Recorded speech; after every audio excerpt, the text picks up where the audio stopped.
നമസ്കാരം. സകലമാന കേരളത്തിലേക്ക് സ്വാഗതം. ആദ്യം പ്രധാന വാർത്തകൾ. ഉദയംപേരൂരിൽ വൻ അപകടം ഒഴിവായത് തലനാരിഴയ്ക്ക്. കുട്ടികൾ എത്തുന്നതിന് തൊട്ടു മുൻപ് അങ്കണവാടിയുടെ മേൽക്കൂര തകർന്നു വീണു.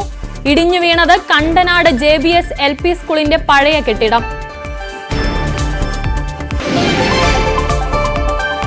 ഇടുക്കി തങ്കമണിയിൽ വ്യാപാരശാലയിൽ വൻ തീപിടുത്തം. കട പൂർണ്ണമായും കത്തിനശിച്ചു. അപകട സമയം ആരും ഉണ്ടാകാതിരുന്നത് വലിയ ദുരന്തം ഒഴിവാക്കി.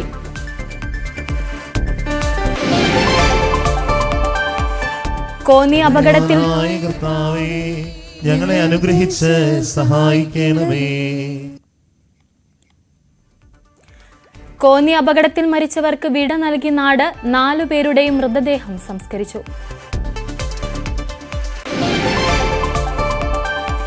വടകര ചേറോട് വാഹനാപകടത്തിൽ പ്രതി ഷെജീലിന്റെ മുൻകൂർ ജാമ്യാപേക്ഷ തള്ളി. പ്രതിയെ നാട്ടിലെത്തിക്കാൻ ശ്രമം തുടരുകയാണെന്ന് കോഴിക്കോട് ജില്ലാ സെഷൻസ് കോടതിയിൽ പോലീസ്. ഇടുക്കി ചേലച്ചുവടിൽ ടിപ്പറിടിച്ച് വീട്ടമ്മയ്ക്ക് ദാരുണാന്ത്യം. മരിച്ചത് പെരിയാർ വാലി സ്വദേശി എൽസ. മലപ്പുറം തിരൂരിൽ കണ്ടത് പുലി എന്ന വനം വകുപ്പിന്റെ സ്ഥിരീകരണം. പുലിയുടെ ദൃശ്യങ്ങൾ ക്യാമറയിൽ പതിഞ്ഞു. കോഴിക്കോട് കൂടരഞ്ഞിയിൽ കടുവ ഭീഷണി. പ്രദേശത്ത് വനം വകുപ്പ് ഉദ്യോഗസ്ഥരുടെ പരിശോധന.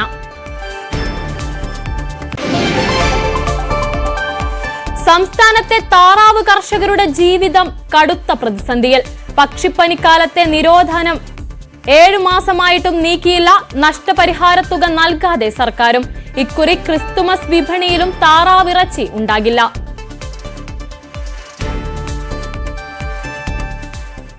വാർത്തകൾ വിശദമായി. തൃപ്പൂണിത്തുറയിൽ അങ്കണവാടിയുടെ മേൽക്കൂര തകർന്നു വീണ കുട്ടികൾ എത്തുന്നതിന് മുൻപായിരുന്നു അപകടം സംഭവിച്ചത്. കണ്ടനാട് JBS LP സ്കൂളിന്റെ പഴയ കെട്ടിടമാണ് തകർന്നു വീണത്. ഡാനി പോൾ ചേരുന്നുണ്ട് കൂടുതൽ വിവരങ്ങളുമായി. ഡാനി, കേൾക്കാമോ? കേൾക്കാം. ഡാനി, തൃപ്പൂണിത്തുറയിലെ അങ്കണവാടിയിലാണ് ഇന്ന് രാവിലെ തന്നെ ഈ ഒരു ദാരുണമായ സംഭവം ഉണ്ടായത്. നിലവിൽ അതൊരു സ്കൂൾ കെട്ടിടത്തിലാണ്, സ്കൂളിന്റെ പഴയ കെട്ടിടത്തിലാണ് പ്രവർത്തിക്കുന്നത്. കുട്ടികൾക്കൊന്നും തന്നെ യാതൊരു പരിക്കും സംഭവിച്ചിട്ടില്ല എന്ന് വേണ്ടേ മനസ്സിലാക്കാൻ? വലിയൊരു ദുരന്തത്തിൽ നിന്നാണ് അക്ഷരാർത്ഥത്തിൽ രക്ഷപ്പെടുന്നത്. കാരണം ഈ അങ്കണവാടിയിലേക്ക് കുട്ടികൾ എത്തുന്നതിന് നിമിഷങ്ങൾക്ക് മുൻപ് ആണ് ഈ മേൽക്കൂര ഇടിഞ്ഞ് താഴേക്ക് വീഴുന്നത്. നിലവിൽ അവിടെ 6 കുട്ടികളാണ് ഈ അങ്കണവാടിയിലേക്ക് ഉണ്ടായിരുന്നത്. അവിടെ 2 പേർ അവിടെ എത്തിയിരുന്നു. അവിടെ അകത്ത് അതിനകത്ത് വൃത്തിയാക്കുന്നത് കൊണ്ട് അവരത് പുറത്ത് നിൽക്കുകയായിരുന്നു എന്നാണ് മനസ്സിലാക്കുന്നത്. ഈ കെട്ടിടം ഇടിയുന്ന, മേൽക്കൂരി ഇടിയുന്ന ഒരു ശബ്ദം കേട്ട്, മറ്റൊരു സൈഡിൽ ഇടിയുന്ന ശബ്ദം കേട്ടിട്ട് അവിടെ നിന്ന് ഓടി മാറിയത് കൊണ്ടാണ് അവർ ഈ അപകടത്തിൽ പെടാതിരുന്നത്. കാലപ്പഴക്കം, വലിയ രീതിയിൽ കാലപ്പഴക്കമുണ്ട്. ഏതാണ്ട് 100 വർഷത്തോളം പഴക്കമുണ്ട് ആ കെട്ടിടത്തിന് എന്നാണ് പറയുന്നത്. പുതിയ ഒരു കെട്ടിടം അവിടെ നിർമ്മിച്ചിട്ടുണ്ട്. അതിലേക്കാണ് ഇപ്പോൾ നേരത്തെ പ്രവർത്തിച്ചിരുന്ന LP വിഭാഗം അവിടെയാണ് ഇപ്പോൾ പ്രവർത്തിക്കുന്നത്. അപ്പോൾ പഴയ കെട്ടിടം ഇങ്ങനെ അങ്കണവാടി പ്രവർത്തനത്തിന് വേണ്ടി അത് ഉപയോഗിക്കുകയായിരുന്നു. മാത്രമല്ല അവിടെ നാളെ ക്രിസ്തുമസ് ആഘോഷങ്ങൾക്ക് വേണ്ടി, സ്കൂളിലെ ക്രിസ്തുമസ് ആഘോഷങ്ങൾക്ക് വേണ്ടി സജ്ജീകരിക്കുകയായിരുന്നു എന്നും പറയുന്നതിനാൽ അവിടെയായിരുന്നു ആഘോഷങ്ങൾ നടക്കേണ്ടിയിരിക്കുന്നതെന്ന് പറയുന്നു. ഇതിൽ പലപ്പോഴും അത് തെരഞ്ഞെടുപ്പ് മുകളായിട്ടെല്ലാം തന്നെ അത് പോളിംഗ് സ്റ്റേഷനുകളായിട്ട് അതെല്ലാം തന്നെ പ്രവർത്തിച്ചിരുന്ന ഒരു കെട്ടിടം തന്നെയായിരുന്നു ഇത്. പലതവണ ഇതിന്റെ കാലപ്പഴക്കം ചൂണ്ടിക്കാണിക്കുകയും ഗ്രാമപഞ്ചായത്ത്, ഉദയംപേരൂർ പഞ്ചായത്തിന്റെ കീഴിൽ വരുന്ന സ്ഥലമാണിത്. കൃത്യമായി കണ്ടനാട് എന്ന് പറയുന്ന മേഖലയിലാണിത്. അപ്പോൾ ഇതിന്റെ ഒരു കാലപ്പഴക്കം കാരണം അത് പൊളിച്ചു മാറ്റണം, കുട്ടികൾക്ക് മറ്റൊരു കെട്ടിടം അനുവദിക്കണമെന്നത് അടക്കമുള്ള ആവശ്യങ്ങളെല്ലാം തന്നെ കാലങ്ങളായിട്ട് മുന്നിലേക്കുണ്ട്. പക്ഷെ അതൊന്നും പ്രാവർത്തികമായിട്ടില്ല. എന്തായാലും ഇന്ന് കെട്ടിടം മേൽക്കൂര അടക്കം അത് ഇടിഞ്ഞ് താഴേക്ക് വീണു. അതിന്റെ ഒരു ചട്ടമടക്കം താഴേക്ക് ഇടിഞ്ഞു വീണു. വലിയ ഒരു ദുരന്തമാണ് ഒഴിവായത് സത്യത്തിൽ. കാരണം കുറച്ചു സമയം കൂടി അത് കഴിഞ്ഞിരുന്നുവെങ്കിൽ അത് വലിയ ഒരു കണ്ണീരിലേക്ക് തന്നെ മാറുമായിരുന്നു എന്ന കാര്യത്തിൽ യാതൊരു സംശയവുമില്ല. ആ ഒരു നടുക്കം എവിടേക്ക് എത്തിയ എല്ലാവരിലും തന്നെയുണ്ട്. പല രക്ഷിതാക്കളും അതോടൊപ്പം സമീപവാസികളും എല്ലാം തന്നെയാണ് പറയുന്നത്. വലിയൊരു ആപത്തിൽ നിന്നാണ് രക്ഷപ്പെട്ടത്. ഭാഗ്യം കൊണ്ടുള്ള ഒരു രക്ഷപ്പെടലായിരുന്നുവെന്ന് അവർ തന്നെ പറയുകയും ചെയ്യുന്നു. എന്തായാലും ഇപ്പോൾ സ്ഥലത്ത് ആരും ഈ അപകടത്തിൽ ആരും തന്നെ പെടാത്തതിന്റെ ഒരു ആശ്വാസം എല്ലാവരും തന്നെയുണ്ട്. ഇപ്പോൾ കെട്ടിടാവശിഷ്ടങ്ങളും മറ്റും നീക്കം ചെയ്യുകയും മറ്റും വേണം. മറുഭാഗത്തുള്ള കെട്ടിടം സുരക്ഷിതമാണ് എന്ന് അറിയിച്ചിട്ടുണ്ട്. ഡാനി, അതുപോലെ തന്നെ ഈ ഒരു അങ്കണവാടി കെട്ടിടം എത്ര കാലമായി ആ ഒരു സ്കൂൾ കെട്ടിടത്തിൽ പ്രവർത്തിക്കുന്നു? കഴിഞ്ഞ കുറച്ച് നാളുകളായിട്ട് ആ കെട്ടിടത്തിൽ തന്നെയാണ് പ്രവർത്തിക്കുന്നത്. ഞാൻ നേരത്തെ സൂചിപ്പിച്ചതുപോലെ ഏതാണ്ട് JBS സ്കൂളിന് ഏതാണ്ട് 100 വർഷത്തോളം ഇതിന്റെ ഒരു പഴക്കമുണ്ട്. അതിൽ കാലപ്പഴക്കം കൊണ്ട് തന്നെയാണ് അതിൽ LP സ്കൂൾ പ്രൈമറിയാണ് അവിടെ പ്രവർത്തിച്ചിരുന്നത്. അതിൽ ആ പുതിയ കെട്ടിടം വന്നപ്പോഴേക്കും മറുഭാഗത്തേക്ക് അവരത് മാറുകയും ചെയ്തിട്ടുണ്ട്. പിന്നീടാണ് ഇതിൽ ഈ അങ്കണവാടി കെട്ടിടം ആയിട്ട് അത് മാറ്റപ്പെടുകയും ചെയ്യുന്നത്. അതിൽ വളരെ പരിമിതമായ രീതിയിൽ കുട്ടികൾ അവിടെ ഉണ്ടായിരുന്നുള്ളൂ. അപ്പോൾ ഈ അങ്കണവാടി കെട്ടിടമാണ് അവിടെ കഴിഞ്ഞ കുറച്ചധികം നാളുകളായിട്ട് അങ്കണവാടിയായിട്ട് അത് ഉപയോഗിക്കുകയുമായിരുന്നു. പക്ഷെ അങ്ങനെ കൂടി അത് പ്രവർത്തിച്ചു പോകുന്നതിന്റെ ഒരു ബുദ്ധിമുട്ടുകൾ നേരത്തെയും ഒരു അപകടം ആ ഭാഗത്ത് മറ്റ് ഒരു ബ്ലോക്കിൽ അതിൽ ഉണ്ടായിരുന്നു. നേരത്തെ ഉണ്ടായിരുന്ന ഒരു കെട്ടിടത്തിന് മേൽക്കൂരയിലടക്കം അപകടം ഉണ്ടായിരുന്നു. അതുകൊണ്ട് അതെല്ലാം തന്നെ ചൂണ്ടിക്കാണിച്ചുകൊണ്ട് ഇത് ഇവിടെ പ്രവർത്തിക്കുന്നത് ഇനി വളരെ ബുദ്ധിമുട്ടാണ്, അപകടം നിറഞ്ഞ ഒരു സാഹചര്യമാണ് എന്നതടക്കമുള്ള കാര്യങ്ങൾ പറയുകയും ചെയ്തിരുന്നു. അതിനിടയിലാണ് ഇന്ന് ഇതൊന്നും ഉണ്ടാകുന്നത്. തൃപ്പൂണിത്തുറയിലാണ് വലിയൊരു അപകടത്തിൽ നിന്ന് തലനാരിഴയ്ക്ക് രക്ഷപ്പെട്ട ഒരു സംഭവം ഉണ്ടായിരിക്കുന്നത്. ഡാനി പോളാണ് വിവരങ്ങൾ നൽകിയത്. ഇടുക്കി തങ്കമണിയിൽ വ്യാപാരശാലയിൽ വൻ തീപിടുത്തം. കട പൂർണ്ണമായി കത്തിനശിച്ചു. 12ഓളം ഗ്യാസ് സിലിണ്ടറുകൾ സൂക്ഷിച്ചിരുന്ന സ്ഥാപനത്തിലാണ് അപകടമുണ്ടായത്. പുലർച്ചെ 5:30യോടെയാണ് തീപിടുത്തം. വലിയ സ്ഫോടന ശബ്ദം കേട്ടാണ് നാട്ടുകാർ അപകട വിവരം അറിഞ്ഞത്. തങ്കമണി സ്വദേശി ജോയിയുടെ കല്ലുവിള സ്റ്റോഴ്സ് എന്ന സ്ഥാപനമാണ് കത്തിയമർന്നത്. ഏറെ പഴക്കമുള്ള കെട്ടിടത്തിലാണ് സ്ഥാപനം പ്രവർത്തിച്ചിരുന്നത്. 12ഓളം പാചകവാതക സിലിണ്ടറുകൾ ഇവിടെ സൂക്ഷിച്ചിരുന്നു. ഇത് അപകടത്തിന്റെ വ്യാപ്തി കൂട്ടി. കെട്ടിടം പൂർണ്ണമായി കത്തിനശിച്ചു. സമീപത്തെ കടകളിലേക്കും തീ പടർന്നു. അപകട സമയം ആരും ഉണ്ടാകാതിരുന്നത് വലിയ ദുരന്തം ഒഴിവാക്കി. 2 യൂണിറ്റ് ഫയർഫോഴ്സ് എത്തിയാണ് തീ അണച്ചത്. ഷോർട്ട് സർക്യൂട്ടാണ് അപകട കാരണമെന്നാണ് നിഗമനം. ന്യൂസ് 18 ഇടുക്കി. പത്തനംതിട്ട കോന്നിയിൽ വാഹനാപകടത്തിൽ മരിച്ച 4 പേരുടെയും മൃതദേഹം സംസ്കരിച്ചു. പൂങ്കാവ് സെന്റ് മേരീസ് മലയങ്കര സുറിയാനി കത്തോലിക്ക പള്ളിയിലാണ് സംസ്കാര ചടങ്ങുകൾ നടന്നത്. അനു, നിഖിൽ, ബിജു പി ജോർജ്, മത്തായി ഈപ്പൻ എന്നിവരുടെ മൃതദേഹങ്ങളാണ് സംസ്കരിച്ചത്. നേരത്തെ പൊതുദർശനത്തിന് വെച്ച മൃതദേഹത്തിൽ 100 കണക്കിന് ആളുകൾ അന്ത്യാഞ്ജലി അർപ്പിച്ചു.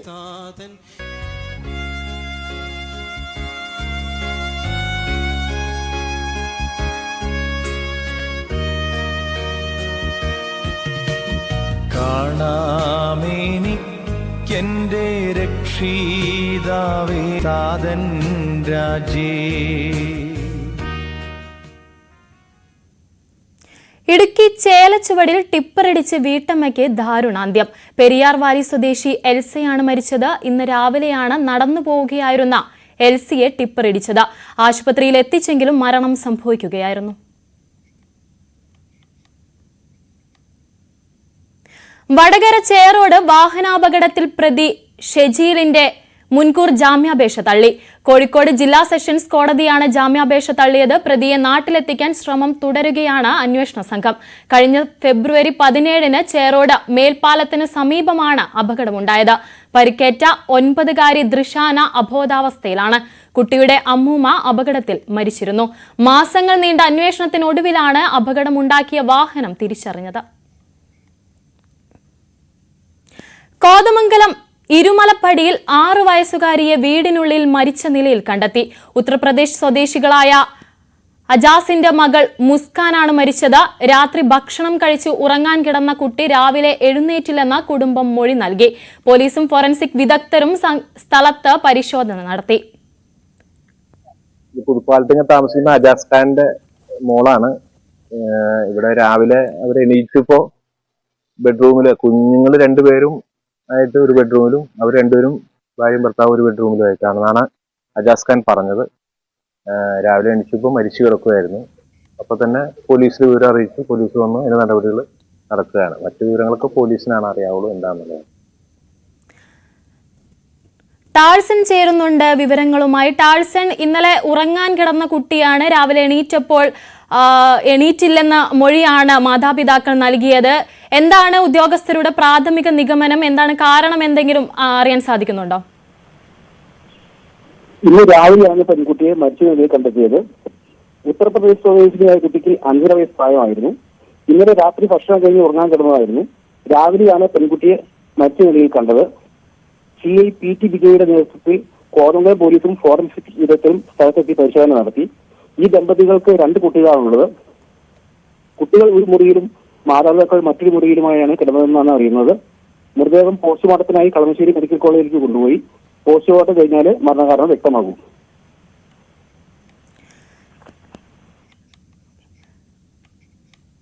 ടാഴ്സനാണ് വിവരങ്ങൾ നൽകിയത്. മറ്റു വാർത്തയിലേക്ക്. മലപ്പുറം തിരൂരിൽ കണ്ടത് പുലിയെന്ന വനം വകുപ്പിന്റെ സ്ഥിരീകരണം. പടിഞ്ഞാറേക്കര കാട്ടിലപ്പള്ളിയിലെ ക്യാമറയിലാണ് കഴിഞ്ഞ ദിവസം പുലിയുടെ ദൃശ്യങ്ങൾ പതിഞ്ഞത്. കോടമ്പുഴ ഫോറസ്റ്റ് സ്റ്റേഷൻ ബീറ്റ് ഓഫീസറും സംഘവും സ്ഥലത്തെത്തി പുലിയെ പിടിക്കാനുള്ള നടപടികൾ ആരംഭിച്ചു. ഡിസംബർ 2-ന് ഉല്ലാസ് നഗർ സ്വദേശി മോളി വീടിന് പിറകുവശത്ത് പുലിയെ കണ്ടിരുന്നു. ഡിസംബർ 13-ന് രാത്രിയോടെ കിട്ടിലപ്പള്ളി സ്വദേശിയായ AP സെയ്തു പുഴയോരത്തും പുലിയെ കണ്ടു. തുടർന്ന് പഞ്ചായത്ത് അധികൃതർ വനം വകുപ്പിനെ വിവരമറിയിച്ചിരുന്നു. പിന്നാലെ ചൊവ്വാഴ്ച രാവിലെ 7 മണിയോടെയാണ് മലപ്പുറം പടിഞ്ഞാറേക്കര കാട്ടിലപ്പള്ളി പ്രദേശത്ത് വനം വകുപ്പ് ഉദ്യോഗസ്ഥർ സ്ഥാപിച്ച ട്രാപ്പ് ക്യാമറയിൽ പുള്ളിപ്പുലിയുടെ ചിത്രം പതിഞ്ഞത്. ഇതോടെ Kodumpuzha forest station beat officer C ബാലുവും സംഘവും എത്തി. ട്രാപ്പ് ക്യാമറയിലെ ദൃശ്യങ്ങൾ പരിശോധിച്ചു. ക്യാമറയ്ക്ക് 20 മീറ്റർ അകലെയുള്ള പുള്ളിപ്പുലിയുടെ ചിത്രമാണ് ക്യാമറയിൽ പതിഞ്ഞത്. പ്രദേശത്ത് ലൈവ് ക്യാമറയും പുലിക്കൂട് സ്ഥാപിച്ച് പുലിയെ പിടിക്കാനുള്ള നടപടികളും ആരംഭിച്ചു. ന്യൂസ് 18 തിരൂർ. കോഴിക്കോട് കൂടരഞ്ഞി കുര്യോട്ടുപാറയിൽ കടുവ ഭീഷണി. പ്രദേശവാസിയായ ഗ്രേസിയാണ് ആടുകളെ മേയ്ക്കാൻ കൊണ്ടുപോകവെ കടുവയെ കണ്ടത്. ഇവർ ഓടി രക്ഷപ്പെടുകയായിരുന്നു. വനം വകുപ്പ് ഉദ്യോഗസ്ഥർ സ്ഥലത്തെത്തി പരിശോധന നടത്തി. പ്രദേശത്ത് വന്യജീവി ശല്യം രൂക്ഷമാണ്. കടുവനെ കണ്ടിട്ട് 5-6 ദിവസമായി. ഒരു 4 മണി നേരത്ത് ഞാൻ ആടിനെ തീറ്റുമ്പോൾ ആടിനെയും എന്നെയും കൂടി ഓടിച്ചു. അന്ന് ഞാനും ആടുകളും വീട്ടിൽ പോകുന്നു. എൻ്റെ ആടുകളെ എല്ലാത്തിനും വിറ്റു. ഇനി 4 എണ്ണേ ഉള്ളൂ, ബാക്കി എല്ലാത്തിനും വിറ്റു. അത് എൻ്റെ ജീവിത മാർഗമായിരുന്നു. സംസ്ഥാനത്തെ 3 ജില്ലകളിലെ താറാവ് കർഷകരുടെ ജീവിതം കടുത്ത പ്രതിസന്ധിയിൽ. പക്ഷിപ്പനി മൂലം നിരോധനം നിലനിൽക്കുന്ന കോട്ടയം, പത്തനംതിട്ട, ആലപ്പുഴ ജില്ലകളിലെ കർഷകരാണ് പ്രതിസന്ധി നേരിടുന്നത്. പക്ഷിപ്പനിയുടെ ഭാഗമായുള്ള നഷ്ടപരിഹാര തുകയുടെ കേന്ദ്രവിഹിതം ലഭ്യമായെങ്കിലും സംസ്ഥാന വിഹിതം കൂടി ചേർത്ത് നൽകാൻ പണമില്ലാത്തതിനാൽ വിതരണം ആരംഭിക്കാൻ സർക്കാരിന് കഴിഞ്ഞിട്ടില്ല. ക്രിസ്തുമസ് വിപണി കൂടി നഷ്ടമായതോടെ ദുരിതക്കയത്തിലാണ് കർഷകർ. കഴിഞ്ഞ സെപ്റ്റംബറിലാണ് പക്ഷിപ്പനി സ്ഥിരീകരിച്ച കോട്ടയം, പത്തനംതിട്ട, ആലപ്പുഴ ജില്ലകളിൽ വളർത്തുപക്ഷികളുടെയും മുട്ടയുടെയും വിപണനം തടഞ്ഞുകൊണ്ട് മൃഗസംരക്ഷണ വകുപ്പ് ഉത്തരവിട്ടത്. തുടർന്നിങ്ങോട്ട് 7 മാസക്കാലമായി കർഷകർ എങ്ങനെ നിരോധനം മൂലമുള്ള പ്രതിസന്ധി മറികടക്കുമെന്ന് സർക്കാർ മിണ്ടിയിട്ടില്ല. 3 ജില്ലകളിലും കൂടി 4,20,00,000 രൂപയാണ് പക്ഷികളെ കള്ളിങ്ങിനിരയാക്കിയ വകയിൽ മാത്രം കർഷകർക്ക് നൽകാനുള്ളത്. നഷ്ടപരിഹാര തുകയായ കേന്ദ്രവിഹിതം 3 കോടി നൽകി. എന്നാൽ സംസ്ഥാന സർക്കാർ തങ്ങളുടെ 40% തുക നൽകാൻ ഇതുവരെ തയ്യാറായിട്ടില്ല. അതുകൊണ്ട് തന്നെ വിതരണം ആരംഭിക്കാനുമായില്ല. പക്ഷിപ്പനി ഏറ്റവും അധികം ബാധിച്ച ആലപ്പുഴ ജില്ലയിലെങ്കിലും നഷ്ടപരിഹാര വിതരണം നടപ്പിൽ വരുത്തണമെന്നാണ് കർഷകരുടെ അഭ്യർത്ഥന. കള്ളിങ് നടത്തിയ താറാവുകൾക്ക് യാതൊരുവിധ കോമ്പൻസേഷനും 7 മാസമായി കൊടുക്കുന്നു. അപ്പോൾ ഇത്രയും ദയനീയമായി, ഇത്രയും ഗതികെട്ട ഒരു അവസ്ഥ ഒരു കാലഘട്ടത്തിലും ഉണ്ടായിട്ടില്ല. ഇത് താറാവ് കർഷകരെ സംബന്ധിച്ച് വരാൻ പോകുന്ന നാളുകളിൽ ഈ മേഖലയിൽ സത്യത്തിൽ താറാവുകൾ ഇല്ലാത്ത ഒരവസ്ഥയിലേക്ക് പോവുകയാണ്. കർഷകരില്ലാത്ത ഒരു സമൂഹമായി മാറാൻ പോകുന്നു. ഡിസംബർ 31 വരെയാണ് നിരോധനം നിലനിൽക്കുന്നത്. ഇതോടെ ഓണം, ക്രിസ്തുമസ്, ന്യൂ ഇയർ വിപണി കർഷകർക്ക് നഷ്ടമായി. തൊഴിൽ ചെയ്യാൻ പൊക്കാത്തൊരവസ്ഥയിലേക്ക് ഞങ്ങൾ ജീവിക്കുക. ഞങ്ങൾ ജീവിതമേ പാടെ അമ്പേ നഷ്ടമോ. കാരണം ബാങ്കുകാർ ജപ്തിയായി. എനിക്കാണ് SBI ജപ്തി നോട്ടീസ് അയച്ചേക്കുക. കിടക്കാടം കൊണ്ടുപോകുന്നത്. പിന്നെ എങ്ങനെ ജീവിക്കും? ആലപ്പുഴ AC റോഡായിരുന്നു താറാവ് വിൽപ്പനയുടെ ജില്ലയിലെ പ്രധാന കേന്ദ്രം. എന്നാൽ നിരത്തുകളിൽ പൂട്ടിക്കിടക്കുന്ന ഈ കടകൾ തന്നെ സർക്കാരിന്റെ കർഷകരോടുള്ള അവഗണനയുടെ നേർക്കാഴ്ചയാണ്.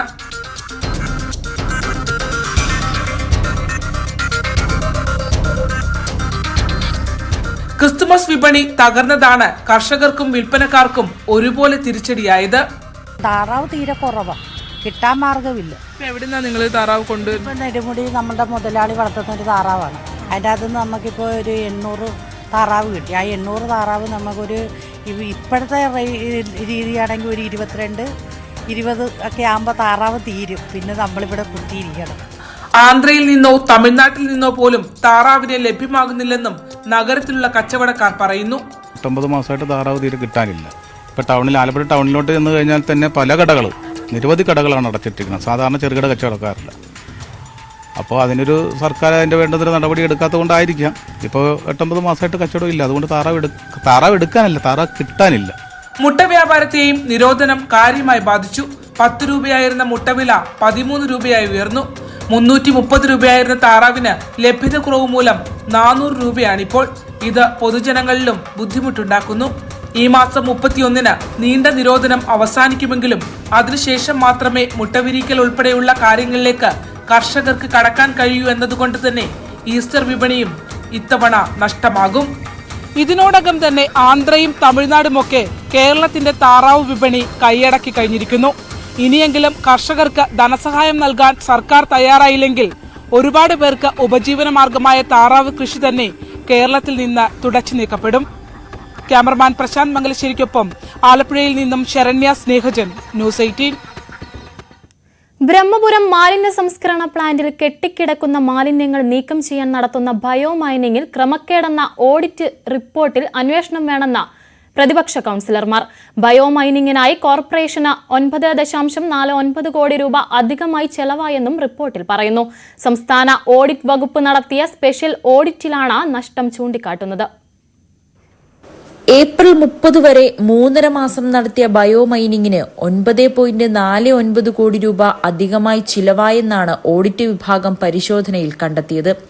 തരംതിരിച്ച് മാലിന്യം പുറത്തേക്ക് കൊണ്ടുപോകാൻ നൽകിയ അതേ നിരക്ക് തന്നെ പദ്ധതി പ്രദേശത്ത് ലാൻഡ് ഫില്ലിംഗ് നടത്തിയ മാലിന്യത്തിനും നൽകിയെന്നാണ് പ്രധാന കണ്ടെത്തൽ. മാലിന്യങ്ങൾ സിമന്റ് കമ്പനികൾക്ക് പുറമേ കൊണ്ടുപോയി നൽകുന്നതിന് ടണ്ണിന് 1690 രൂപയാണ് കരാർ. എന്നാൽ പദ്ധതി പ്രദേശത്ത് നിക്ഷേപിക്കുന്നതിന് ഗതാഗത ചെലവില്ലെന്നിരിക്കെ പുറത്തു കൊണ്ടുപോയ വസ്തുക്കളുടെ അതേ തുക നൽകിയതാണ് പ്രധാന അപാകതയെന്നും ചൂണ്ടിക്കാട്ടുന്നു. അതുകൊണ്ട് തന്നെ പദ്ധതിയുടെ കാലാവധി പൂർത്തിയാകുമ്പോഴേക്കും വൻ തുക അധികമായി നൽകേണ്ടി വരും. ഓഡിറ്റ് റിപ്പോർട്ടിന്റെ അടിസ്ഥാനത്തിൽ അന്വേഷണം വേണമെന്നാണ് പ്രതിപക്ഷ കൌൺസിലർമാരുടെ ആവശ്യം. നമ്മളുടെ ഒരു ടോട്ടാലിറ്റി നോക്കിക്കഴിഞ്ഞാൽ വേസ്റ്റ് നമ്മളെ സംബന്ധിച്ച് വലിയൊരു ബേർഡനാണ്. കോടിക്കണക്കിന് രൂപ നമുക്കിത് നഷ്ടപ്പെടും. പിന്നെ ഇതിന്റെ ഇടയിൽ നടക്കുന്ന കാര്യത്തിൽ 100% മോണിറ്ററിംഗ് ഒന്നും ഫുൾ പ്രൂഫ് അല്ല. അതുകൊണ്ട് തന്നെ ഇതിൽ ലീക്കേജസ് ഉണ്ടാവും. അങ്ങനെയുള്ള ഒരുപാട് സൈഡിൽ കൂടിയുള്ള ചോർച്ചകൾ, സ്പിൽ ഓവർ എന്ന് പറയുന്നത് സ്പിൽ ചെയ്ത് പോകുന്ന ഒരുപാട് കാശ് നമുക്ക് നഷ്ടമായിട്ട് വരും. ഓഡിറ്റിൽ പറഞ്ഞത് ഒരു എന്താ നമ്മൾ പറയുക, ഒരു ഐസ്ബർഗിന്റെ ടിപ്പ് എന്ന് പറയുന്നത് പോലെ ഒരു ചെറിയൊരു കോമ്പണന്റ് മാത്രമാണ് ഇപ്പോൾ ഇതിൽ പറയുന്നത്. ഇതിന്റെ അപ്പുറത്തെ ഒരു ടോട്ടാലിറ്റി നോക്കിക്കഴിഞ്ഞാൽ വലിയ ഭീമമായ നഷ്ടമാണ് ഈ ബയോമൈനിങ് പ്രോസസ്സ് കൊണ്ടും ഇനി വരാൻ പോകുന്ന നമ്മുടെ വേസ്റ്റ് മാനേജ്മെന്റിന്റെ ഇപ്പോൾ നമ്മൾ ഏർപ്പെട്ടിരുന്ന കരാറുകളുടെയൊക്കെ അതിവിദൂരമല്ലാത്ത ഭാവിയിൽ നമ്മൾ ഉണ്ടാകാൻ പോകുന്ന ധനനഷ്ടം എന്ന് പറയുന്നത് ഭീമമായി. ഇപ്പൊ പറഞ്ഞ 9 കോടിയൊന്നും അല്ല, അതിൽ കൂടുതൽ 10-25 കോടി നമുക്കൊരു വർഷം എങ്ങനെ വന്നാലും വേസ്റ്റിന്റെ അക്കൗണ്ടിൽ നമുക്ക് വരും. അനുമതിയില്ലാതെ ആരോഗ്യത്തിന് ദോഷകരമായ ലോഹസാന്നിധ്യം നിറഞ്ഞ മാലിന്യങ്ങൾ പുഴയോരത്ത് തള്ളിയത് അതീവ ഗുരുതരമാണെന്നും റിപ്പോർട്ടിൽ പറയുന്നു. പൂനെ ആസ്ഥാനമായ ഭൂമി ഗ്രീൻ എനർജി പ്രൈവറ്റ് ലിമിറ്റഡ് എന്ന കമ്പനിക്കാണ് ബയോ മൈനിങ്ങിനുള്ള കരാർ നൽകിയത്. മലിനീകരണ നിയന്ത്രണ ബോർഡിന്റെ അനുമതിയില്ലാതെയാണ് ലാൻഡ് ഫില്ലിംഗ് നടത്തിയതെന്നും റിപ്പോർട്ടിൽ പറയുന്നു. ന്യൂസ് 18 കൊച്ചി. ഇടുക്കി അടിമാലിയിലെ കുതിരക്കുത്തി വ്യൂ പോയിന്റിലേക്കുള്ള പ്രവേശനം തടഞ്ഞ വൈദ്യുതി വകുപ്പ്. പ്രവേശനം വൈദ്യുതി വകുപ്പിന്റെ അധീനതയിലാണെന്ന് കാട്ടിയാണ് നടപടി. കൊച്ചി ധനുഷ്കോടി ദേശീയപാതയിൽ വാളറ 10ാം മൈലിൽ നിന്ന് 3 കിലോമീറ്റർ സഞ്ചരിച്ചാൽ കുതിരക്കുത്തിയിലെത്താം. വിനോദസഞ്ചാര സാധ്യതയേറെയുള്ള പ്രദേശമാണിവിടം. ഇവിടേക്കുള്ള പ്രവേശനമാണ് വൈദ്യുതി വകുപ്പ് തടഞ്ഞത്. നിരവധി സന്ദർശകർ കുതിരക്കുത്തിയിൽ എത്തിയിരുന്നു. എന്നാൽ പ്രവേശനം തടഞ്ഞ വൈദ്യുതി വകുപ്പിന്റെ നടപടിയിൽ വ്യാപക പ്രതിഷേധം ഉയരുന്നുണ്ട്. ഇത് ടൂറിസം സാധ്യതകളെ വളരെയധികം ബാധിക്കുന്ന രീതിയിലുള്ള പ്രവർത്തനമാണ് KSEBയുടെ ഭാഗത്തു നിന്നുണ്ടായിട്ടുള്ളത്. അതിൽ ശക്തമായ രീതിയിലുള്ള പ്രതിഷേധം രേഖപ്പെടുത്തുന്നു. അടിമാലി ഗ്രാമപഞ്ചായത്തും അടിമാലി ബ്ലോക്ക് പഞ്ചായത്തും ഉൾപ്പെടെ ടൂറിസം മേഖലകൾക്ക് വളർന്നു വരുവാനായി വലിയ രീതിയിലുള്ള സാധ്യതകൾ കണ്ടെത്തുന്ന ഈ സമയത്ത് KSEB ഈ രീതിയിലുള്ള നടപടി ഒരിക്കലും അംഗീകരിക്കാൻ കഴിയില്ല. ശക്തമായ രീതിയിലുള്ള പ്രതിഷേധ സമരങ്ങളുമായി ഞങ്ങൾ മുന്നോട്ട് വരും. തൊട്ടിയാർ വൈദ്യുതി പദ്ധതിയുടെ പെൻസ്റ്റോക്ക് പൈപ്പ് ആരംഭിക്കുന്ന ഭാഗം വരെയാണ് കുതിരക്കുത്തി മലയിലേക്കുള്ള റോഡ് എത്തി നിൽക്കുന്നത്. തൊട്ടിയാർ പദ്ധതിയുടെ പരിധിയിൽ കൂടിയാണ് റോഡ് കടന്നുപോകുന്നത് എന്നാണ് വൈദ്യുതി വകുപ്പ് പറയുന്നത്. നടപടി വിനോദസഞ്ചാര മേഖലയ്ക്ക് തിരിച്ചടിയാകുമെന്ന വാദവും ശക്തമാണ്. ന്യൂസ് 18 അടിമാലി. ചോദ്യപേപ്പർ ചോർച്ചയിൽ ഇപ്പോൾ തിരുവനന്തപുരത്ത് KSUവിന്റെ മാർച്ച് നടക്കുകയാണ്. തത്സമയ ദൃശ്യത്തിലേക്ക്.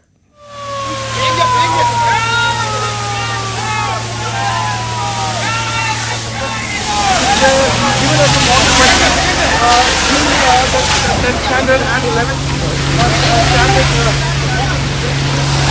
അയാളെ വെള്ളത്തിന്റെ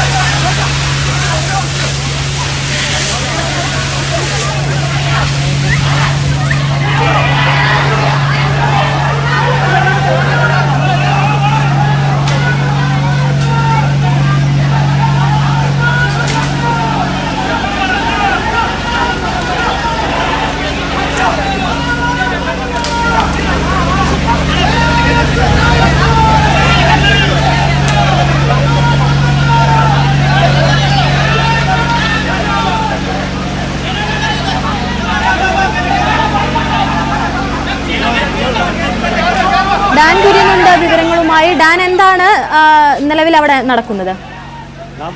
KSU സംസ്ഥാന കമ്മിറ്റി ആഹ്വാനം ചെയ്ത മാർച്ചാണ് DPI ഓഫീസിലേക്ക് അല്പസമയം മുമ്പ് എത്തിയത്.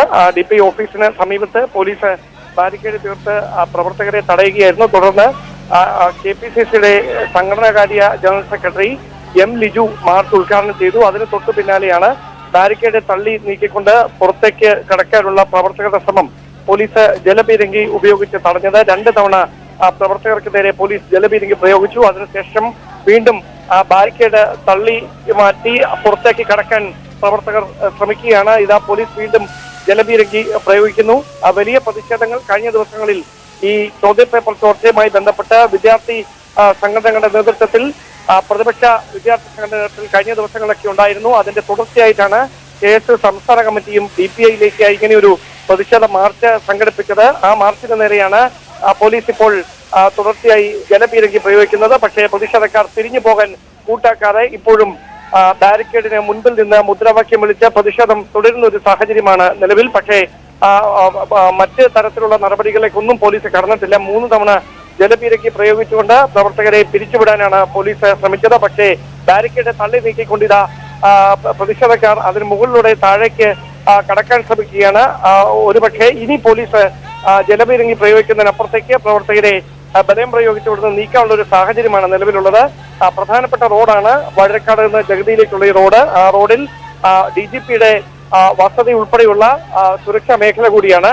അവിടെയാണ് ഇങ്ങനെ ഒരു പ്രതിഷേധം തുടർച്ചയായി നടക്കുന്നത്. വാഹന ഗതാഗതം പൂർണ്ണമായി ഇവിടെ നിന്ന് വഴിതിരിച്ചു വിട്ടിരിക്കുകയാണ്. അതുകൊണ്ട് ഏറെ നേരം ഇങ്ങനെ ഈ റോഡ് അടച്ചിടാൻ കഴിയാത്ത ഒരു പശ്ചാത്തലമുണ്ട്. ആ ഒരു പശ്ചാത്തലത്തിൽ കൂടുതൽ സമയം പ്രതിഷേധക്കാർ ഈ റോഡിൽ ഇങ്ങനെ പ്രതിഷേധം തുടരുന്ന സാഹചര്യമുണ്ടായാൽ അവരെ ബലം പ്രയോഗിച്ച് ഇവിടുന്ന് നീക്കാനുള്ള സാധ്യതയാണ് നിലനിൽക്കുന്നത്. ചോദ്യപേപ്പർ ചോർച്ചയിൽ DPI ഓഫീസിലേക്ക് KSU സംസ്ഥാന നേതൃത്വം നടത്തുന്ന പ്രതിഷേധ മാർച്ചിന്റെ തത്സമയ ദൃശ്യങ്ങളാണ് കണ്ടുകൊണ്ടിരിക്കുന്നത്. 3 തവണ പോലീസ് ജലപീരങ്കി പ്രയോഗിച്ചു.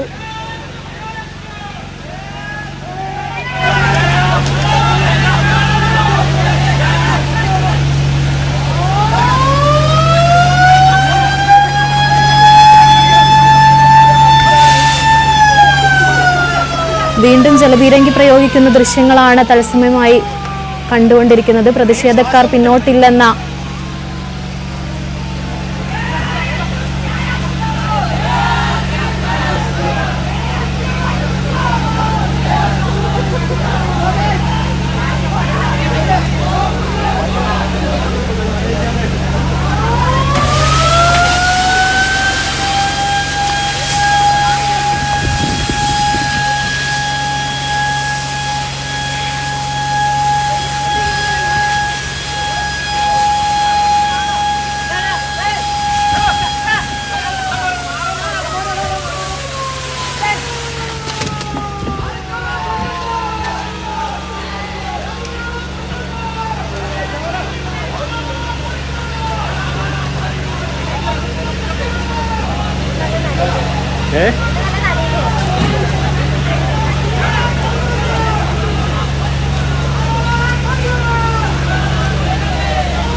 KSU സംസ്ഥാന നേതൃത്വത്തിലാണ് DPI ഓഫീസിലേക്ക് പ്രതിഷേധ മാർച്ച് സംഘടിപ്പിക്കുന്നത്. വിവരങ്ങൾ നൽകിയത് ഡാൻ കുര്യൻ.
ചിന്തു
അങ്ങോട്ട് നിൽക്കാം, നീങ്ങി നിൽക്കാം, വെള്ളം അടിക്കുക. ഇപ്പം അതിനകത്ത് ക്യാമറയും വെച്ച് നിൽക്കും.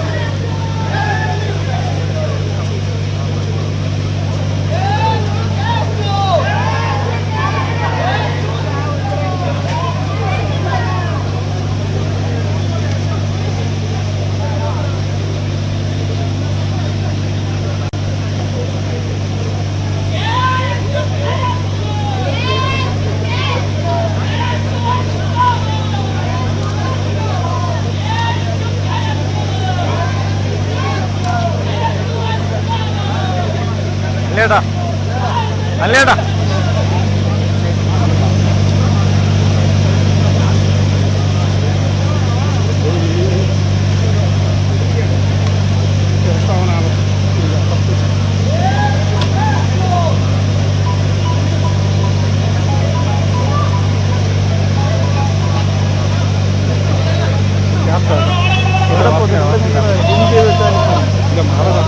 അവിടെ ചാടുന്ന ഞാൻ അത് പോയിപ്പോ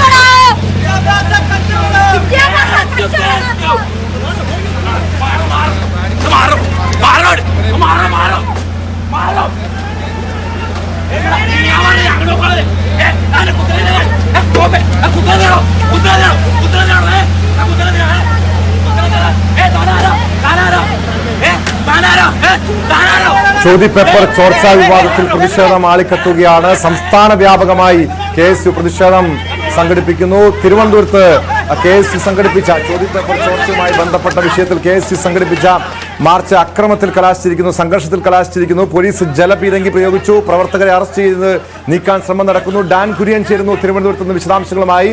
ഡാൻ, ഈ KSUവിന്റെ പ്രതിഷേധം സംഘർഷത്തിലേക്ക് നീങ്ങുന്നു. പോലീസ് ജലപീരങ്കി പ്രയോഗിച്ചു. ഇപ്പോൾ എന്താണ് അവിടെ നടക്കുന്നത്? ഈ പ്രവർത്തകരെ അറസ്റ്റ് ചെയ്ത് നീക്കുകയാണോ? പ്രതിഷേധം ഇപ്പോഴും തുടരുകയാണ്.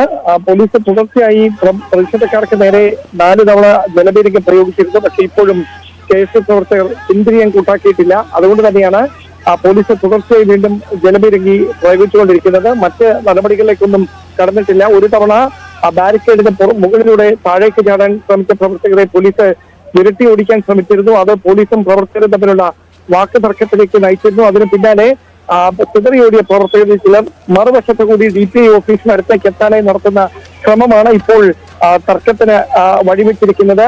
DPI ഓഫീസിന്റെ പ്രധാന കവാടത്തിലടക്കം കൂടുതൽ വനിതാ പോലീസ് ഉദ്യോഗസ്ഥരെ നിയോഗിച്ചിട്ടുണ്ടായിരുന്നു. ഒരുപക്ഷെ പോലീസ് ചിലപ്പോൾ ഇനി അങ്ങ് നടപടികളിലേക്ക് കടന്നേക്കാം. വളരെ സംയമനത്തോടെയായിരുന്നു ഇത്രയും സമയം പ്രതിഷേധക്കാരെ നേരിട്ട് കൊണ്ടിരുന്നത്. പക്ഷേ ഇനി അങ്ങോട്ട് ജലപീരങ്കി പ്രയോഗിച്ചുകൊണ്ട് മാത്രം പ്രതിഷേധക്കാർ തിരിഞ്ഞു പോകാൻ കൂട്ടാക്കാത്ത പശ്ചാത്തലത്തിൽ മറ്റ് നടപടികളിലേക്ക് കടന്നേക്കാം.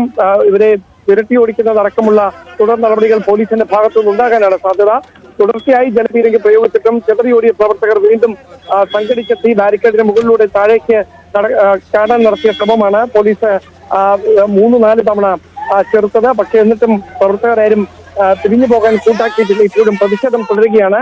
ഞാൻ നേരത്തെ സൂചിപ്പിച്ച പോലെ ഇവിടെ സംസ്ഥാന പോലീസ് മേധാവിയുടെ അടക്കം വസതിയുള്ള സ്ഥലമാണ് തൊട്ടടുത്തായിട്ട്. അതുകൊണ്ട് അത് സുരക്ഷാ മേഖലയാണ്. അവിടേക്ക് ഇങ്ങനെ കൂടുതൽ പ്രതിഷേധക്കാർ എത്തുന്ന ഒരു സാഹചര്യം അത് പോലീസിനും തലവേദനയായി മാറും. അതുകൊണ്ട് തന്നെ അധിക സമയം ഇങ്ങനെ പ്രതിഷേധം തുടരുന്ന സാഹചര്യം ഉണ്ടായാൽ ഈ KSU പ്രവർത്തകരെ ഇവിടുന്ന് ബലം പ്രയോഗിച്ച് അറസ്റ്റ് ചെയ്ത് നീക്കം തന്നെയാണ് സാധ്യത. അങ്ങനെ ഒരു നീക്കം ഇനി പോലീസിന്റെ ഭാഗത്തുനിന്ന് ഉണ്ടാകുമോ എന്നതാണ് അറിയാനുള്ളത്. ബാരിക്കേഡ് മറിച്ചിട്ടുകൊണ്ട് പുറത്തേക്ക് കടക്കാനുള്ള ശ്രമമാണ് പ്രതിഷേധക്കാർ നടത്തുന്നത്. വീണ്ടും പ്രതിഷേധക്കാർക്ക് നേരെ പോലീസ് ജലപീരങ്കി പ്രയോഗിച്ചിരിക്കുകയാണ്.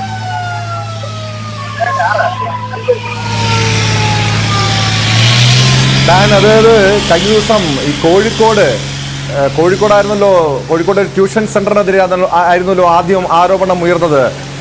SSLCയുടെയും +1ന്റെയും പരീക്ഷാ ചോദ്യപേപ്പർ ചോർന്നു എന്നതുമായി ബന്ധപ്പെട്ട് കഴിഞ്ഞ ദിവസം ഇന്നലെ KSU വീണ്ടും ആരോപണവുമായി രംഗത്തെത്തുന്നു. SSLC ക്രിസ്മസ് പരീക്ഷയുടെ കെമിസ്ട്രി ചോദ്യപേപ്പർ ചോർന്നുവെന്ന ആരോപണം ഉന്നയിക്കുന്നു. അതായത് ഒരു വശത്ത് ക്രൈംബ്രാഞ്ചിന്റെ അന്വേഷണം നടക്കുന്നതിനിടെയാണ്, ക്രൈംബ്രാഞ്ചിന്റെയും വിദ്യാഭ്യാസ വകുപ്പിന്റെയും അന്വേഷണം നടക്കുന്നതിനിടെ വീണ്ടും ചോദ്യപേപ്പർ ചോരുന്നു. ഈ വിഷയം KSU വലിയൊരു രാഷ്ട്രീയ ആയുധമാക്കുന്നു. അതായത് കൂടുതൽ പ്രതിഷേധത്തിലേക്ക് കാര്യങ്ങൾ നീങ്ങുന്നു എന്ന് തന്നെയല്ലേ മനസ്സിലാക്കേണ്ടത് ഡാൻ? KSU മാത്രമല്ല, എല്ലാ പ്രതിപക്ഷ യുവജന സംഘടനകളും കഴിഞ്ഞ ദിവസം മുതൽ തന്നെ പ്രതിഷേധം ശക്തമാക്കുന്ന ഒരു സാഹചര്യം ഉണ്ടായിരുന്നു.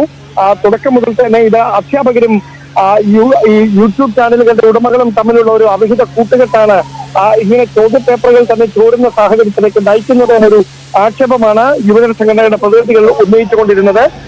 അതിന് ആക്കം പകരുന്ന തരത്തിലുള്ള തെളിവുകൾ കഴിഞ്ഞ ദിവസങ്ങളിൽ പ്രാഥമിക അന്വേഷണത്തിൽ പുറത്തുവരികയും ചെയ്തിരുന്നു. അതിന് പിന്നാലെയാണ് ക്രൈംബ്രാഞ്ചിന്റെ അന്വേഷണത്തിന് ഉത്തരവിട്ടുകൊണ്ടുള്ള സർക്കാർ ഇടപെടൽ ഈ വിഷയത്തിൽ ഉണ്ടാകുന്നത്. പക്ഷേ ഇപ്പോഴും ആരോപണങ്ങൾ അവസാനിക്കുന്നില്ല. കേസിൽ ഉൾപ്പെട്ട മുഴുവൻ ആളുകളെയും പിടികൂടുന്നതുവരെ പ്രതിഷേധം തുടരുമെന്നാണ് വിദ്യാർത്ഥി സംഘടനകൾ വ്യക്തമാക്കിയത്. അതിന് പിന്നാലെയാണ് ഉന്നതതല അന്വേഷണം ഈ വിഷയത്തിൽ നടത്തണമെന്ന ആവശ്യം ഉന്നയിച്ചുകൊണ്ട് KSU സംസ്ഥാന കമ്മിറ്റി ആഹ്വാനം ചെയ്ത പ്രതിഷേധ മാർച്ച് 1 മണിയോടെ ഇവിടേക്ക് എത്തിയത്. അതിപ്പോഴും പിരിഞ്ഞു പോകാൻ കൂട്ടാക്കാത്ത പ്രതിഷേധക്കാർ ബാരിക്കേഡിന് സമീപം നിന്ന് പോലീസിനെതിരെ മുദ്രാവാക്യം വിളിക്കുന്ന ഒരു സാഹചര്യമാണ് നിലവിലുള്ളത്.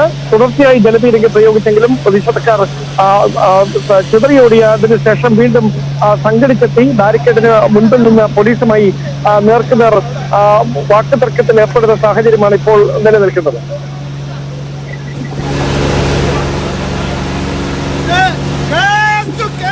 ഡാൻ, ഈ പ്രതിഷേധക്കാരുടെ ആവശ്യം എന്താണ്? അതായത് ഈ ക്രൈംബ്രാഞ്ചിന് അന്വേഷണമുണ്ട്, വിദ്യാഭ്യാസ വകുപ്പ് അന്വേഷണം നടത്തുന്നുണ്ട്. കാരണം നേരത്തെ നമുക്കറിയാം അധ്യാപകരിലേക്കടക്കം ഈ കേസുമായി ബന്ധപ്പെട്ട് ചോദ്യപേപ്പർ ചോർച്ചാ വിവാദവുമായി ബന്ധപ്പെട്ട് അധ്യാപകരിലേക്കും അന്വേഷണം നീങ്ങുന്നുണ്ട്. ഏത് രീതിയിലുള്ള ഒരു അന്വേഷണം വേണമെന്നാണ് KSU ആവശ്യപ്പെടുന്നത്? അത് തന്നെയാണ് ഞാൻ ആദ്യം വ്യക്തമാക്കിയത്. ഉന്നതതല അന്വേഷണം വേണമെന്നാണ് ആവശ്യം. ഈ വിഷയത്തിൽ ഉൾപ്പെട്ടിരിക്കുന്ന മുഴുവൻ ആളുകളെയും കേവലം ഒരു യൂട്യൂബ് ചാനലിന്റെ ഉടമകളെ അറസ്റ്റ് ചെയ്യുന്നു എന്നതിനപ്പുറത്തേക്ക് ഈ ചോദ്യപേപ്പർ ചോരാനിടയാക്കിയ സാഹചര്യം എന്താണെന്ന് വ്യക്തമായി പരിശോധിക്കണമെന്ന ആവശ്യം മുമ്പോട്ട് പോകുന്നത്. ഇപ്പോൾ പ്രവർത്തകരും പോലീസും തമ്മിൽ നേരിയ കയ്യാങ്കളിയിലേക്ക് കടക്കുന്ന സാഹചര്യം എത്തിയിരിക്കുന്നു. പോലീസ് ലാത്തി വീശുകയാണ് മറുവശത്ത് നിന്ന്. പ്രതിഷേധക്കാരിൽ വിദ്യാർത്ഥിനികളടക്കം ഉൾപ്പെട്ടിട്ടുമുണ്ട്. അവർക്ക് നേരെയാണ് ഈ പ്രതിഷേധം നടന്നുകൊണ്ട് ഇരിക്കുന്നത്. അവർക്ക് നേരെയാണ് പോലീസിന്റെ നടപടികൾ ഉണ്ടാകുന്നതെന്നാണ് മനസ്സിലാക്കാൻ കഴിയുന്നത്. ബാരിക്കേഡിന് സമീപത്ത് കൂടി മറുവശത്തേക്ക് കടക്കാൻ, DPIക്ക് സമീപത്തേക്ക് കടക്കാൻ പ്രതിഷേധക്കാർ നടത്തിയ ശ്രമം പോലീസ് ബലം പ്രയോഗിച്ച് ചെറുക്കുന്ന സാഹചര്യമാണ് നിലവിൽ. ലാത്തി ഉപയോഗിച്ച് അവരെ വിരട്ടി ഓടിക്കാൻ നേരത്തെയും 2 തവണ ശ്രമിച്ചിരുന്നു. പക്ഷെ അത് ഫലം കണ്ടില്ല. അതിനുശേഷവും മറുവശത്ത് കൂടി ബാരിക്കേഡിന് അപ്പുറത്തേക്ക് കടക്കാനായി ഈ പ്രതിഷേധക്കാർ നടത്തിയ ശ്രമത്തിന് നേരെയാണ് പോലീസ് ഇപ്പോൾ ചെറുത്തുനിൽപ്പ് നടത്തിക്കൊണ്ടിരിക്കുന്നത്.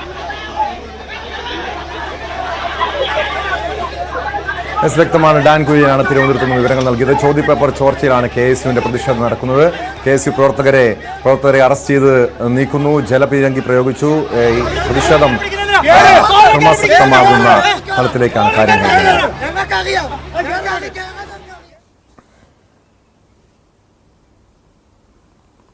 സ്പോട്ട് ലൈവിന് പരിശോധിക്കുന്നത് തൃപ്പൂണിത്തുറയിൽ അങ്കണവാടിയുടെ മേൽക്കൂര തകർന്നു വീണ സംഭവമാണ്. കുട്ടികൾ എത്തുന്ന